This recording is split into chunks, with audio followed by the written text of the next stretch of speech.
La battaglia dei PFAS, battaglia politica, battaglia legale, ma la battaglia più importante per noi di Rete Veneta è quella per l'informazione e la salute dei cittadini.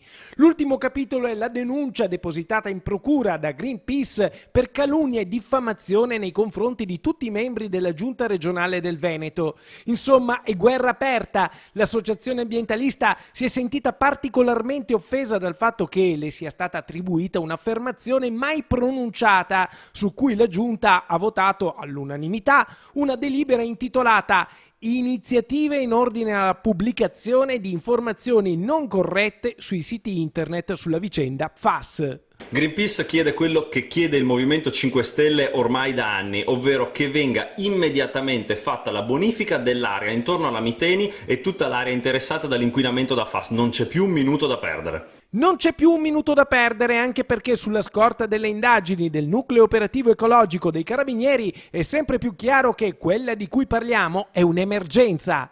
Stiamo parlando ovviamente di un'operazione molto importante, la Regione del Veneto è in prima fila, chiederà anche la firma di questo protocollo da parte dello Stato, perché per noi è l'emergenza del momento. E proprio per fronteggiare l'emergenza, la Regione Veneto con la provincia di Vicenza e il comune di Trissino hanno definito un protocollo per la bonifica dei terreni della Miteni inquinati dai PFAS. ULSS e ARPAV stanno monitorando la situazione, secondo un principio che ormai è diventato un mantra. Chi inquina paga. Chi inquina paga.